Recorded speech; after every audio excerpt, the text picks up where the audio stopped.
Microgreens, nutritious and delicious, and the crop that you can grow in days rather than weeks.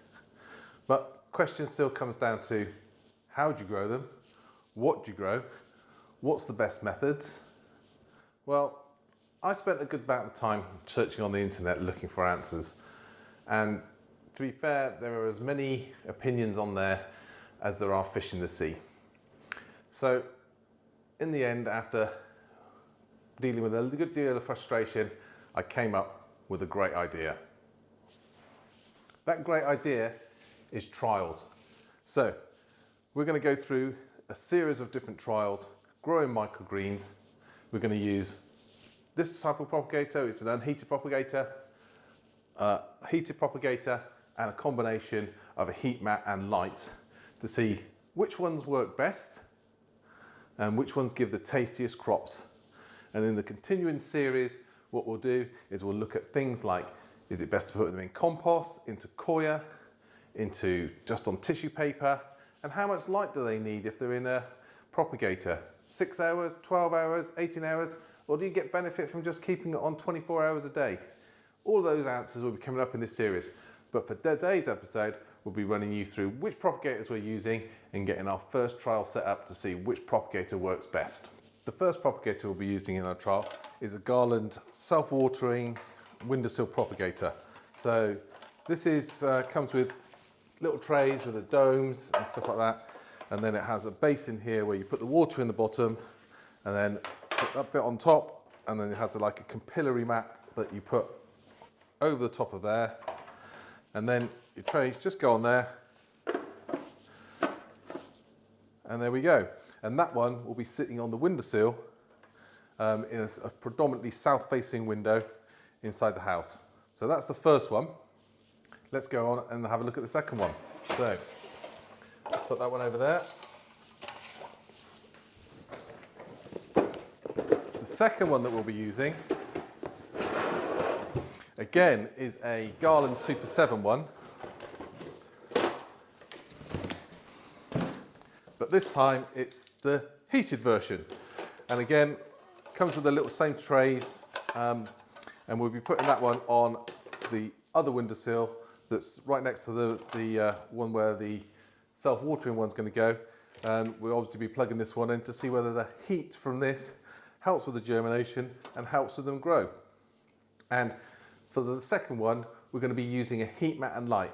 And let me go and show you that setup in around the back. So this is our final setup, and basically what it is a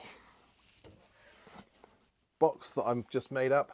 It's got an LED panel up at the top there. It's got a heat mat back down in the bottom here, and some growing trays, and then it's temperature controlled over here with a temperature controller which plugs in. Now this is in the garage and it's completely dark in here, so the only light that these ones will be receiving is from the LED light. So we've got and the heat from in here, and it gets quite cold in here, so we'll be completely controlling the heat and light in this one, so we'll have control over all the elements. So for this first trial, what we're going to be doing is just going to be sowing it in just normal compost. This is just compost that I've finally sieved. And what we're going to be doing is going to do 5 different crops. We're going to do some peas, which I've had soaking overnight. We're going to do some broccoli in there. This is purple early sprouting, but it could be any broccoli. And we're going to do some salad leaves,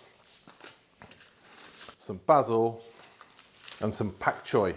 So without further ado, let's get some of these started up. So I'm just going to lightly put a tiny amount of compost in the bottom of this tray. And I'm just going to spray that just to dampen down the soil a little bit. Give that a little tap. And then we're going to start with the broccoli. So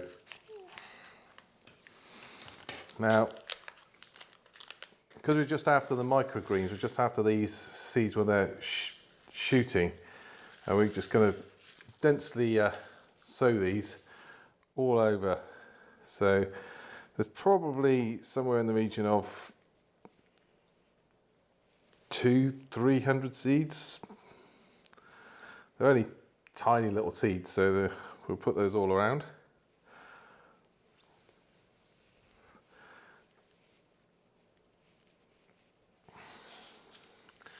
Rest those back in the packet, and then just going to sprinkle over a light covering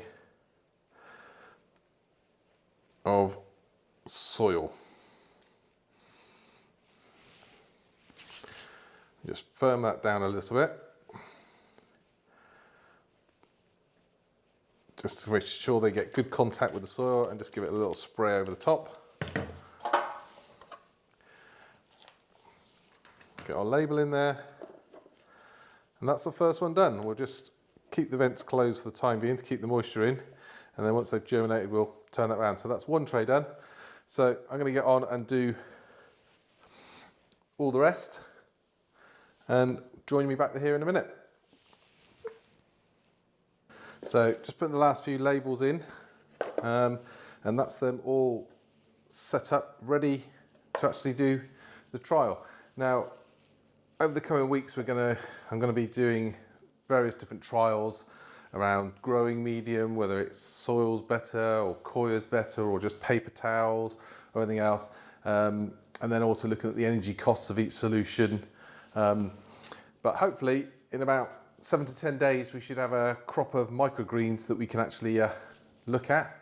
If you want to place your bets in the comments down below to say which one you think is going to be better, which one's going to give the tastiest microgreens and everything else.